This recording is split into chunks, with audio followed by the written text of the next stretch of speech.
All right, so we just heard a fantastic panel and you presented the research Equity Every Day.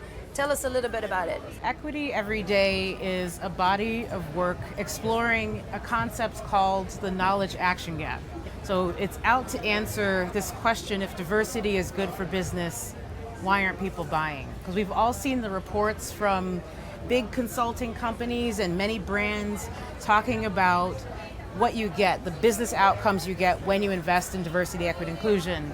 You get more innovation, you get more revenue, you get less risk. And so if leaders understand that those findings are true and they're widely known, then why don't we see the action that we would expect from leaders who believe these things to be true? And so in the research, we found this concept called the knowledge action gap. So this is research done in partnership with Jamila Bowman-Williams of Georgetown University. She's also a Harvard visiting faculty fellow.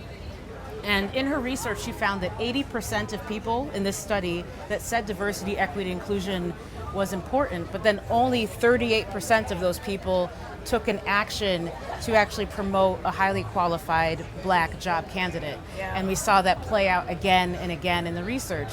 And so the question is, well, what's underneath that? What's actually stopping people from taking action? That means we have to address the real human biases that people are walking around with. Things like cognitive dissonance, where people feel their very identity is threatened by the business case for diversity.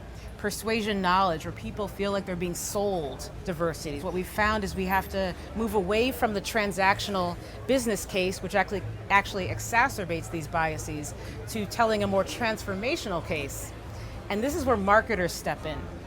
Because what we found in the research, statistically significant predictive power is that when you tell a transformational story, when you index on emotion, having people step into what it is like to be another person, when you're inclusive in that storytelling, and that's what marketers do, by the way, then you can actually mitigate. And so research shows that there's statistically significant predictive power in telling the transformational case for DEI.